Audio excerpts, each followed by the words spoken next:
Bueno, son temas culturales, pero bueno, está bueno conocerlos para saber de dónde venimos. Y con respecto a aquellos tantos prematuros que por nacer antes de tiempo, bueno, nadie les hacía nada y morían, también nos preguntamos qué hubiera pasado si durante la historia muchos de los prematuros no hubieran recibido algún tipo de ayuda para vivir. Y creo que está bueno recordar algunos de ellos. Y son muchos, aquí vamos a hablar de 6 o 7 nomás, que fueron prematuros, que por algún motivo alguien tuvo compasión. A veces fue la matrona, a veces fue un abuelo, un tío, que bueno, que llevaron a que Kepler, Newton, también otros que ustedes pueden llegar a entender la importancia que tuvieron en distintas artes, algunos en la escritura, otros en la literatura, otros que estuvieron también con la ciencia, y fueron muchos los que en principio se los dio por muertos, pero algunos de ellos se encontraban que tenían alguna respiración y fueron ayudados a reanimarse porque los pensaban muertos, pero de vida estamos hablando. Y también Ana Pavlova y también Churchill, estamos hablando de muchos de ellos que fueron premios Nobel. Estamos hablando también de un Picasso. Por lo tanto, fueron tantos los prematuros que la cultura de esas épocas mostraron que había algo para hacer. Pero queríamos mostrar un prematuro que nació prematuro y murió, que murió pocas horas, pero que tuvo un impacto a nivel mundial y fue un pilar para que de allí en más se desarrollara la tecnología, la industria, el equipamiento y de capacitación sobre la neonatología. Y ese fue Patrick Bouvier Kennedy, quien nació en 7 de agosto de 1963 y murió el 9 de agosto del 63, 2 días. Hijo de John Fitzgerald Kennedy, en ese momento presidente de los Estados Unidos. Fue tal el impacto que tuvo, y miren que ese prematuro que estamos hablando pesó 2 kilos y algo. Fue tal el impacto que tuvo en los Kennedy el fallecimiento de este niño, que plantearon por qué se morían los prematuros y qué se podía hacer para que los prematuros pudieran sobrevivir.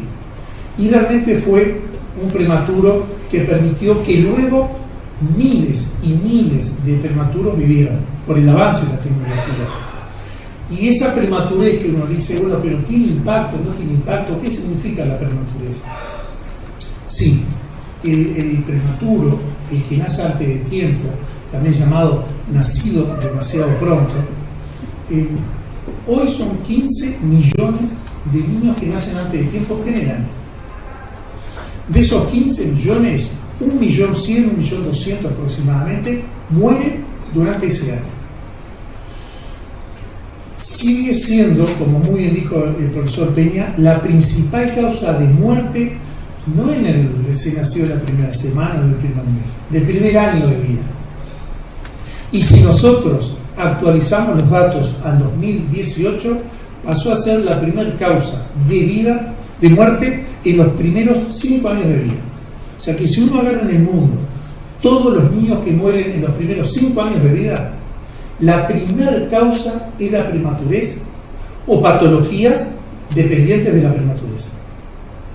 Entonces la pregunta es frecuente? ¿Tiene impacto? ¿Tuvo su historia? Pero también tenemos que tener en cuenta dónde estamos parados y hacia dónde vamos.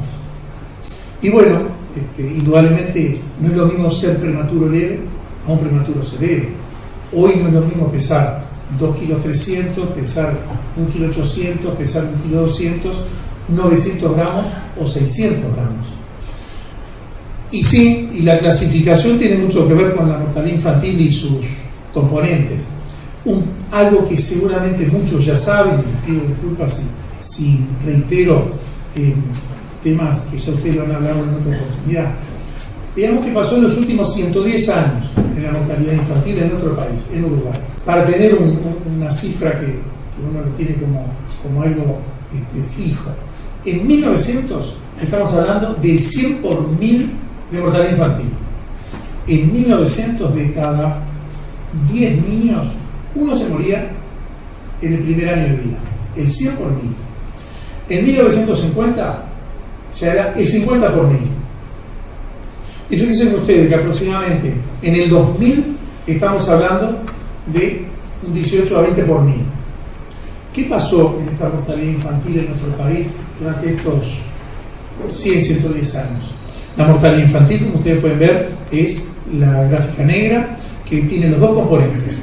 La azul, que es la post-neonatal, después del primer mes de vida, y la roja, que es la neonatal. Y sí, los componentes en los primeros 50 años de vida, que los dos eran altos, pero igualmente duplicaba o a veces triplicaba la post-neonatal. ¿De qué se morían nuestros niños en los primeros 50 años del siglo pasado? De infecciones. Recordar que no teníamos antibióticos y recordar, por supuesto, las vacunas, que tuvieron un impacto en nuestro siglo posterior a esto. Por lo tanto, si bien es cierto que la penicilina fue descubierta en el 35, recién empezó a tener después del 45 sus componentes más importantes desde el punto de vista terapéutico y permitió que millones de vidas sobrevivieran a infecciones directas o indirectas de accidentes, traumatismo o de las guerras. En la Primera Guerra Mundial murieron más soldados secundarios de las infecciones ocasionadas por las heridas que por la muerte directa. Y tenemos muchos ejemplos que eso motivaría otra charla. Pero después, ¿qué pasó de la década del 50 en adelante igualmente con el uso de antibióticos, de vacuna, y el concepto de infección y el concepto de la higiene, que fue un tema interesantísimo? Sé que aquí hay algunos académicos que la historia fue una gran parte de sus temas. Y cuando uno ve lo que ocurría en 1800 y algo en los bloques quirúrgicos, que eran a veces tiendas de campaña, en donde para que corriera el aire abrían las ventanas, y uno ve las imágenes, fotos, algunos cuadros, uno entiende después por qué es que disminuyó tan drásticamente al mejorar los elementos de higiene en lo que tiene que ver con el individuo. Imagínense lo que tiene que ver con el parto que aún hemos llegado, de cuántos recién nacidos y madres se morían en esas etapas por lesiones que hoy uno no entiende cómo pudo haberse complicado en aquellas circunstancias. Es común en familias, sobre todo rurales de nuestro país, del 1900, 1920, abuelos, que fueron muchos los hijos que tuvieron y uno o dos murieron, que a veces la familia ni los cuenta, que son 6, 7 hijos, y uno cuando profundiza, sí, 2 o 3, pero que murieron próximo a nacimiento. Bueno, ¿qué pasó del 50 en adelante? Y fíjense ustedes que se empieza a entrecruzar la línea azul y la roja, porque la línea azul eran las infecciones que empezaron a batirse, y luego la diarrea, y muchos de los aquí presentes vivimos lo que fue la mortalidad de las diarreas en la década del 70 y a principios del 80. En determinados lugares, como en Pedro Rosell, en las guardias, 1, 2 o 3 lactantes se nos morían de diarrea por noche. ¿Por qué? Porque aún no tenemos los conceptos de la hidratación y de las maneras en que había que hidratarse. Fue venir las soluciones, las sales de hidratación oral y nos cambiaron por completo. Entonces, al disminuir las pneumonias, al disminuir las patologías infecciosas tratadas con antibióticos y las prevenibles por vacunas, y al disminuir las diarreas, pasó el componente que ustedes ven con la línea roja, que es el neonatal, a ser la primera causa. Entonces, en la década del 80, entre el 80 y alrededor del 80, la neonatal pasa a ser la primera causa de mortalidad en el primer año de vida. Y fíjense ustedes que en estos 30, 35 años han descendido. Pero si vemos en los últimos 10 años, la curva como que se aplana, porque se llega a lo que nosotros normalmente llamamos la mortalidad dura, que es la más difícil de que determinadas conductas tengan un impacto importante. Sí lo tienen, pero el descenso no es tan marcado. Y hoy nos sitúa indudablemente con una mortalidad, y estos son los últimos 10 años hasta el año pasado, que son los últimos datos que tenemos del Ministerio de Salud Pública. Algo que no es menor, el Ministerio de Salud Pública, no de ahora, de décadas, es muy confiable. En el país, Uruguay, dentro del contexto americano, los datos que tiene nuestro ministerio, estoy hablando de 30, 40 años, 50 años atrás, es confiable. Cuando ustedes van a otros países, a veces los datos no son tan confiables porque hay muchos que no nacieron y muchos que después no murieron tampoco, porque no quedaron ni siquiera registrados ese nacimiento y ese fallecimiento. Acá los nacimientos se plantean en todos, estén en donde estén, y los fallecimientos lo mismo. Por lo tanto, la mortalidad infantil, la mortalidad postneonatal y la mortalidad neonatal ha tenido una disminución que nos sitúa realmente hoy, lo podemos decir con mucho orgullo, por un trabajo realizado por décadas, porque esto es un componente que no se logró ni en 5 años ni en 10 años. Esto es un trabajo que lleva décadas. A tener hoy una mortalidad infantil del 6.6 por mil, que nos sitúa en los mejores guarismos de Latinoamérica. Siempre tuvimos a Chile como nuestro norte en lo que tiene que ver con la mortalidad infantil, y hoy, cosa que el profe hace 15, 20 años atrás era imposible pensar, hoy estamos exactamente con la misma mortalidad. Por lo tanto, sí, es indudable que hemos mejorado. Aún las causas siguen siendo dos, que, bueno, indudablemente su impacto es muy importante, que es la prematurez y los defectos congénitos. La prematurez y los defectos congénitos son las dos principales causas de muerte en el recién nacido y en el primer año de vida. Y muchas veces están juntas, la prematurez y el defecto congénito. Podría llegar a discutirse en los certificados de defunción qué fue lo que motivó la muerte, pero ambas muchas veces están juntas. Y también tenemos que destacar, y queríamos presentar una cifra muy actualizada que tiene que ver con la tasa global de fecundidad. Nuestro país, por suerte, los avances sanitarios y de la medicina han sido tan importantes que hoy el niño que nace hoy ya va a tener 85 años de vida de aquí en más como promedio, la expectativa de la vida del niño que nace hoy. Pero también es cierto que nacen menos niños. Esta tasa global de fecundidad, que ustedes la pueden ver allí, fíjense que de nacimientos de 52.000, el año pasado tuvimos el menor número de nacimientos en la historia, 43.000 nacimientos en la historia, de que se sacan datos en los últimos 50 años.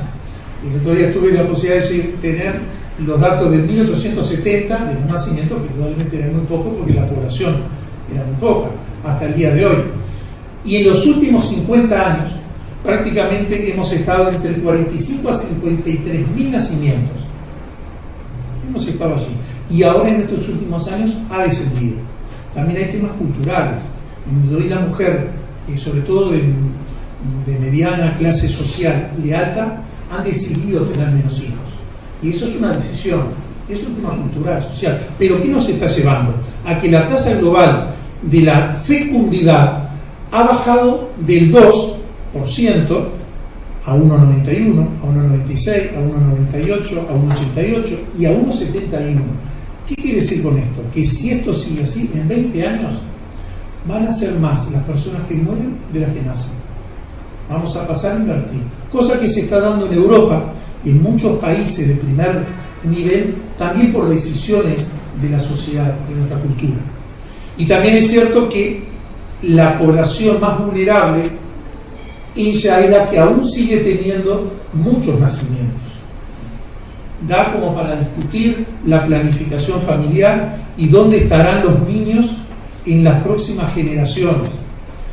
Bueno, es todo un tema, pero es una realidad estadística que hoy tenemos una tasa global de fecundidad muy baja y están naciendo muchos niños en población muy vulnerable, y en los lugares donde la madre decide no tener, prácticamente no lo está teniendo, ni que hablar de los profesionales.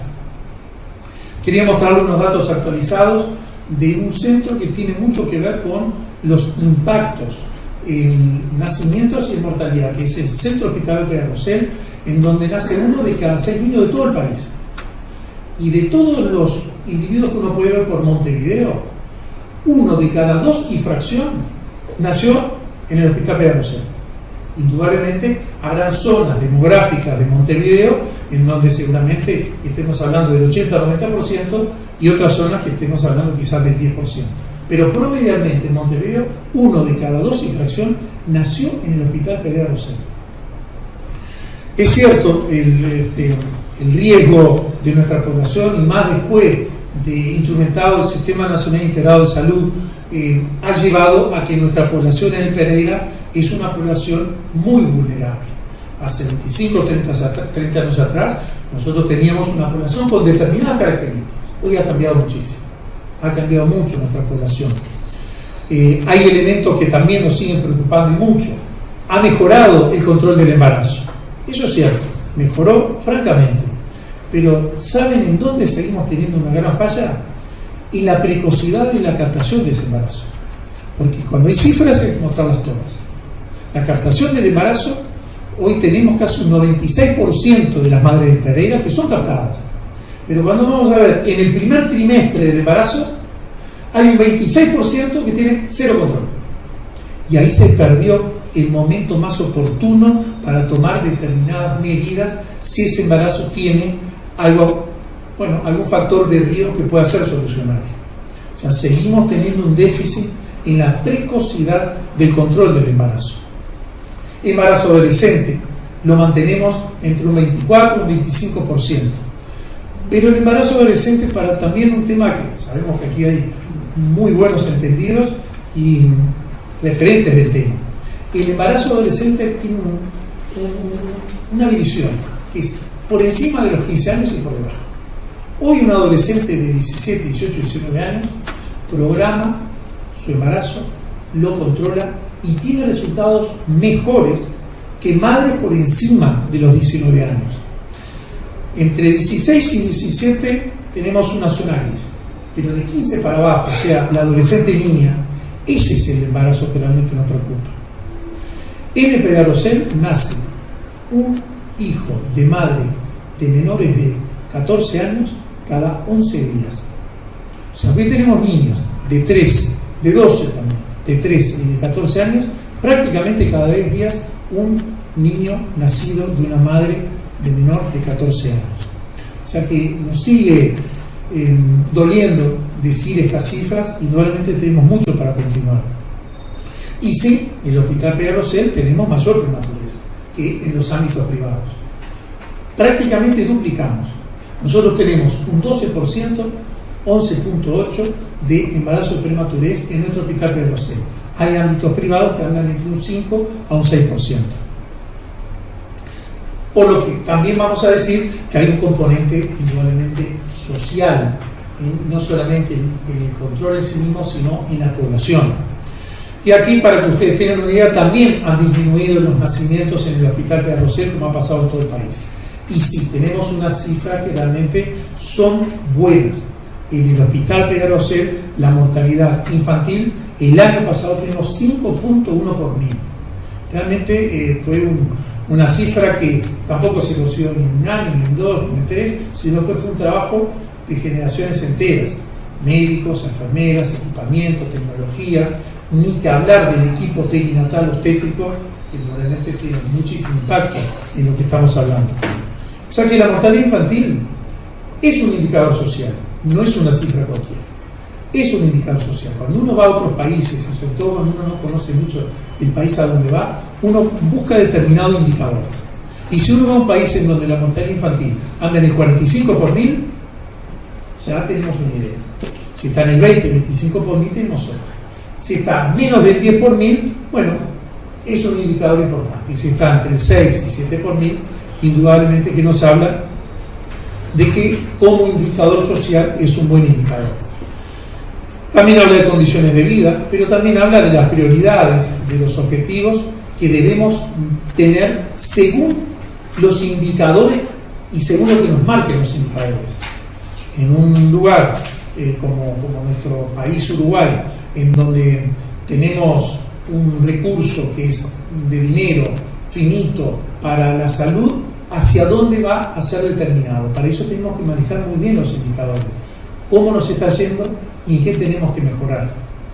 Por lo tanto, seguimos diciendo que prematurez y defectos congénitos son dos indicadores que se pueden y se deben mejorar. Hay que trabajar, hay que tener políticas adecuadas para ello. Y a nivel mundial, estamos muy bien, pero podemos estar mejor. Y estamos muy bien. Este es el último dato que tenemos a nivel de la OMS del 2015. Fíjense ustedes que ahí estamos en el 8 por 1000. Indudablemente tenemos regiones de África subsahariana que aún hoy están en el 100 por 1000. Y otros lugares como Japón que están en el 2 por 1000. Bueno, creo que Uruguay se merece tener una mortalidad infantil entre un 5 a un 6,5 por 1000. O sea, podemos bajar entre un 10 a un 20% de la actual cifra. No es fácil, pero hay. Y aquí llegamos a ese tema, perfecto, los prematuros, trabajar sobre ellos. Pero, ¿cuál es el límite de la prematurez en la cual un país, con recursos financieros, porque también hay que hablar de dinero, puede invertir? Y para eso tenemos que saber cuántos sobreviven y cómo sobreviven. Y sobre todo decir, bueno, nace un prematuro. ¿Quién decide cuál es el límite del umbral para reanimar o no reanimar? ¿Quién decide cuál es el límite en peso o en edad gestacional? A este lo dejo quieto, en este no. ¿Cuál es el límite para decirle a la señora, no tengo más nada para hacer? ¿O cuál es el límite para decir, llevémoslos a un tercer nivel de atención en un CTI, aproximadamente entre 800 a $1000 por día, para saber si ese grupo, el 90, 95, 100% va a morir en los primeros 10, 15 días de vida? ¿Y quién lo decide? ¿Los economistas? ¿Deciden los legislativos? ¿Deciden los juristas? ¿Deciden los políticos? ¿Deciden solamente los médicos? ¿Decide la sociedad en su conjunto? Es un tema ético que es muy interesante saber cuál es el límite de la calidad de vida, porque esto va de la mano con, pero ¿para qué va a vivir? Mirá cómo va a quedar. Eso se llama calidad de vida. ¿Y quiénes somos nosotros para determinar lo que es buena o no la calidad de vida? ¿Qué entendemos nosotros por, mirá lo que le estamos dando a esa familia? Lo que hemos vivido, y seguramente muchos de aquí lo han vivido también, que familias con niños que nosotros entendemos como unas encefalopatías graves o severas, dedican su vida a ese niño y frente a un esbozo de sonrisa para ellos fue el mejor regalo que tuvieron en el mes. Entonces yo puedo decir eso es mala calidad de vida y yo puedo decidir por los padres. Entonces, bueno, lo más importante es que la toma de decisiones, y eso ocurre antes del nacimiento y después del nacimiento, porque como muy bien lo sabemos los obstetras y los neonatólogos, hay medidas que si no se toman antes de nacer, podemos llegar tarde frente a patologías que tuvo ese recién nacido que si las hubiéramos tomado hubieran disminuido. Hay muchas causas, muchas, con respecto a la prematurez. Las genéticas, indudablemente ya llegará el momento que alguien determine cuál es el punto que tendrá que manipularse para disminuir o evitar la prematurez de causa genética. Y también, por supuesto, patologías maternas, fetales, múltiples, pero fíjense en las últimas, que sí tienen mucho que ver: la malnutrición, analfabetismo y pobreza. Ahí hay que seguir trabajando. Por lo tanto, hay algunas que son evitables y otras que no son evitables. De las prematurez evitables, sí, hay muchas que pueden ser trabajadas con políticas sociales y con políticas sanitarias, normatización, protocolos, con énfasis en determinado tipo de políticas. Es indudable que uno no va a trabajar en esto exclusivamente en la embarazada. Tenemos que trabajar a nivel de la adolescencia, a nivel de la niñez, en políticas sexuales. Podemos discutir cómo trabajar, ese es otro tema, pero es muy difícil trabajar en niñas adolescentes cuando están en una edad sexual activa sin haber de alguna manera hablado antes con ellas, niñas y niños, ¿no? Porque llegamos tarde por un tema de educación a aquellos que por alguna dificultad no entraron al liceo y dejaron la escuela o parte de la escuela sin la educación adecuada. Es un tema difícil, religioso, es un tema cultural, un tema familiar, son ámbitos muy discutibles, pero hay que ponerlos arriba de la mesa. En lo que tiene que ver con algunas no evitables, indudablemente las genéticas. Pero hay un componente que va a seguir disminuyendo si seguimos trabajando muy bien en políticas sanitarias y en políticas de educación sexual. Pero hay un componente de la prematurez que está aumentando, y por suerte aumenta, que es aquellos prematuros que los obstetras, por diagnóstico de una mal vida intrauterina y alto riesgo de muerte, deciden sacarlo a ese pretérmino extremo, porque en el útero se va a morir. Y nos dan a los neonatólogos pretérminos extremos, pero de otra manera si no tendrían óvulos. Bueno, ese componente de la prematurez que está en aumento a nivel mundial en nuestro país, se ha ido disminuyendo esa línea a medida que han pasado las décadas. ¿Por qué? Porque la tecnología nos lo permite. Estamos haciendo diagnóstico de patologías fetales de una manera que es increíble. Uno ve los obstetras cuando realizan esos diagnósticos a las 23, 24, 25 semanas con equipamiento y con conocimientos, que es algo admirable. Y a veces la toma de decisiones en conjunto perinatal y también con la familia permite en algunas continuar el embarazo sabiendo el riesgo y en otras interrumpirlo, también sabiendo el riesgo. Pero para eso tenemos que saber, los obstetras y los neonatólogos, cuál es el límite en el cual, sacados, ese niño tiene más posibilidades de sobrevivir que de morir. Por lo tanto, sí, tenemos que saber muy bien de dónde venimos y hacia dónde vamos. Si bien es cierto que hablamos durante siglos con respecto al nacimiento y a determinadas culturas que tenían que ver con la vida y con los recién nacidos, recién tenemos 150 años del primer hospital de niños. En miles de años, 150 años se recién tenemos el primer hospital de niños, de París. Pero también es cierto de que fueron pioneros los obstetras, y ahí, profe, lo tenemos que decir bien claro, los neonatólogos no venimos de los pediatras, venimos de los obstetras, porque fueron ellos los que empezaron a encontrar aquellas características de sus recién nacidos y que con determinado tipo de impacto sobrevivían. Y lo primero que encontraron fue la hipotermia. Aquellos niños que se enfriaban, sobre todo los que nacían antes de tiempo, se morían. Aquellos niños que mantenían determinada temperatura sobrevivían más. Y fíjense allí que Tarnier, en unos pocos años antes de 1900, entre otras cosas, empezó a trabajar con la temperatura dentro de determinados recipientes, llámelo, que fue porque paseando encontró en un zoológico, bueno, una especie de, sí, como de jaulita, en donde tenía por debajo calor para tener los pichoncitos de esos pájaros para que pudieran sobrevivir, porque con el frío se morían. Entonces, ¿qué es esto?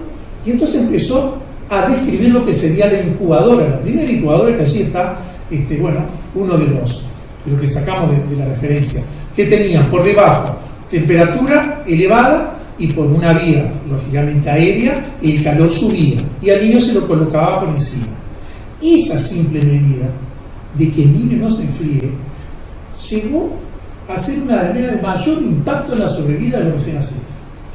Y un discípulo de él, por supuesto también muy conocido para los tetras y para nosotros, Budín, fue el primero que escribió un libro de Nasser en 1907 que tenía que ver con los cuidados elementales para el recién nacido. O sea, marcó, fueron pioneros.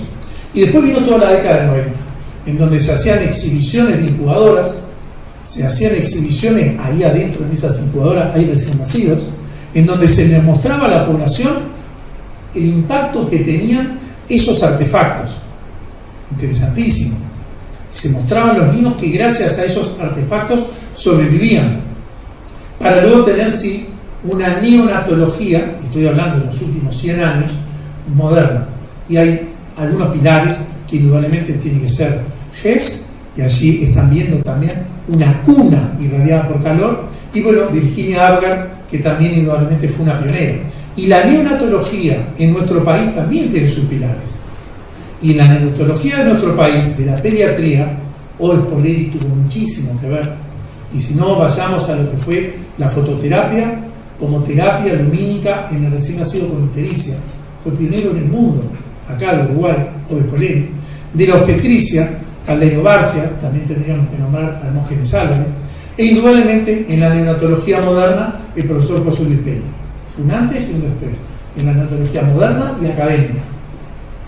Creo que son pilares que nuestro país, nuestra sociedad, nuestro niño, le debe la sobrevida de miles de niños porque fueron impulsores de la sobrevida de ellos. En los últimos 40 años, la prematurez se discutía en la década del 70 en aquel niño que pesaba 2,3 kilos, 2,5 kilos. ¿Vivirá o no vivirá? Y tuvimos avances. ¿Cuál? El alojamiento madre-hijo, la recepción en sala de parto, solamente con eso, recepcionándolo. Y los que eran prematuros iban a la sala de prematuro. Sala de prematuro vivido por muchos aquí presentes. Y con eso solamente separando el niño, dándole calor, bueno, algunos sobrevivían. En la década del 80, ya el límite de la prematurez eran 2 kilos. Aquellos que pesaban 2 kilos, 1,9 kilos, bueno, pero ya empezamos a tener cuidados especiales. Cuidados especiales neonatales que vinieron de los pediátricos, que vinieron de los de adultos. Y en la década del 80 empezamos con la asistencia ventilatoria neonatal. Antes ventilábamos con aparatos para niños. Bueno, después fuimos mejorando, fuimos aprendiendo. En la década del 90, ¿cuál era el límite de esa viabilidad? Era un niño de 1,4 kilos. Nacía en la década del 90 un niño de 1,4 kilos, ¿qué vamos a hacer con este niño? Hoy se llega a morir un niño de 1,4 kilos. Hacemos un ateneo y buscamos con lupa qué fue lo que pasó, porque no se nos puede morir. Pero empezamos a tener alimentación parenteral, surfactante, exógeno, los corticoides prenatales. En la década del 2000, una historia muy conocida. Bueno, el riego empezó a ser el niño 1 kilo, 1,1 kilos. Ahí empezamos a tener otros elementos. Ventilación de alta frecuencia, la imagenología prenatal, la ultrasonografía de los últimos 20, 25 años, ha sido impresionante lo que ha avanzado y lo que nos ha permitido realizar diagnósticos fetales. En los últimos 8 o 10 años, nuestro límite de viabilidad andaba entre 800, 900, 700 gramos. Hoy, nosotros con 800 gramos tenemos una sobrevida del 75%. Pero por debajo de 600 gramos, la mortalidad es prácticamente del 100%. O sea, nuestro límite hoy es entre 600 y 750 gramos. ¿Qué hubiera pasado si en la década del 90 o del 80 hubiéramos parado y hubiéramos dicho, bueno, este es el límite? Hasta acá reanimamos, luego no. ¿Cómo hubiéramos sabido tratar a los que venían después? ¿Qué nos deparará en el 2020 o 2030? Pero también cómo quedan estos niños, cuál es la calidad de vida, que también es una pregunta que nos hacemos todos. Sobreviven, pero ¿cómo quedan? Bueno, veamos, todos los años Neocosur, que son una red de unidades neonatales de América del Sur, Argentina, Brasil, Chile, Paraguay, Perú. En Uruguay está solamente el Pedrocel y muchos de esos lugares son algunos públicos, pero la enorme mayoría privados. Ha hecho una revisión en los últimos prácticamente 16, 17 años, que lleva hoy casi a 23.000 recién nacidos por debajo de 1.500 gramos. El mes que viene, ahora en agosto, en Buenos Aires, volveremos a tener una reunión en donde veremos cuáles son los resultados. Pero hasta el 2016, dados el año pasado, fíjense ustedes, y agarré solamente algunas. La hemorragia intracraneana, uno de los primeros que dice, quedan con secuelas, quedan con hemorragia. Bueno, veamos, por debajo de 1.500 gramos, fíjense ustedes que la hemorragia intracraneana, la que nos preocupa, la grado 3 y la grado 4, nuestro hospital Pedrocel tiene el 11%. ¿Qué quiere decir? Que hay un 91%, un 89%, perdón, casi el 90%, que no tiene hemorragia intracraneana. Seguimos. La enterocolitis.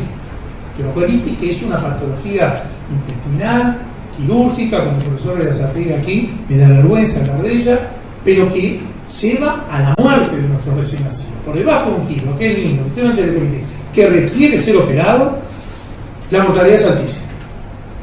Nuestro hospital Pedrocel tiene el 8% de enterocolitis. 92% no tiene enterocolitis. Estoy hablando de toda la población por debajo de 1500 gramos. La retinopatía. ¿Cuántos quedan ciegos? ¿Cuántos quedan con secuelas severas oftalmológicas? Nuestro hospital Pedralosel tiene un 4%. O sea, hay 96% que no tiene patología oftalmológica. Hemos aprendido a manejar el oxígeno. Tuvimos épocas en las que nos podíamos contentos cuando la saturación era del 100%.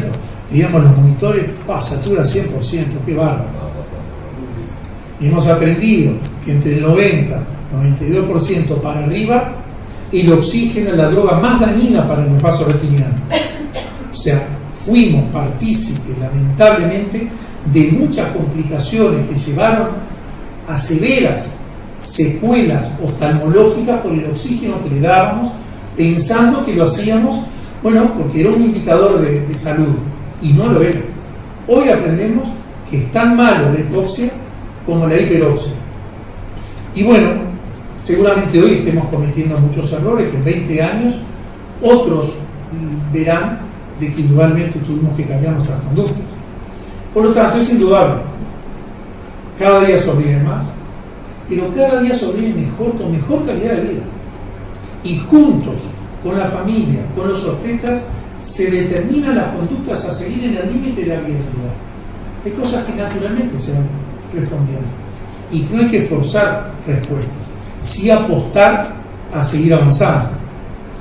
Seguramente el tiempo dirá cuándo nos detendremos, si alguna vez nos detendremos. Por lo tanto, los desafíos, sí, tenemos muchos desafíos al día de hoy. Hay que seguir comprometiendo. Aún faltan algunas políticas que tienen que ver con días o semanas de licencia maternal y paternal para las madres prematuras, para que puedan estar. Aún falta mucho para legislar con respecto al seguimiento de estos recién nacidos, porque perfecto, sobreviven, y el seguimiento interdisciplinario se hace bien en todas partes. Es lo mismo nacer en determinados lugares del país que en otros, no es lo mismo.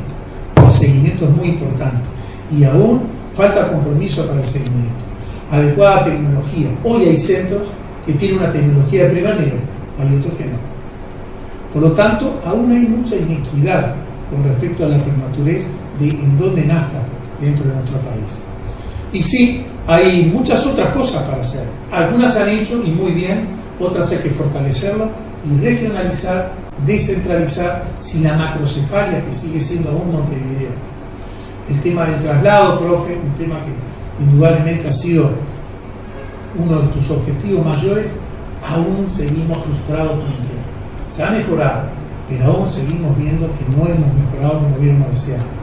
Por lo tanto, sí, es cierto, sobreviven más, sobreviven mejor, 243 gramos al nacer y al alto.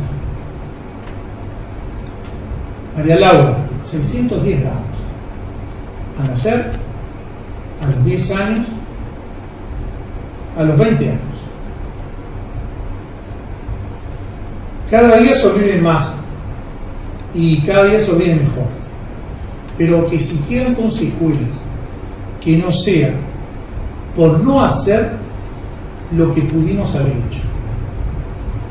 Y sí, hay quienes creen que en la vida no existen los milagros. Y hay quienes creemos que la vida es un milagro. Muchas gracias.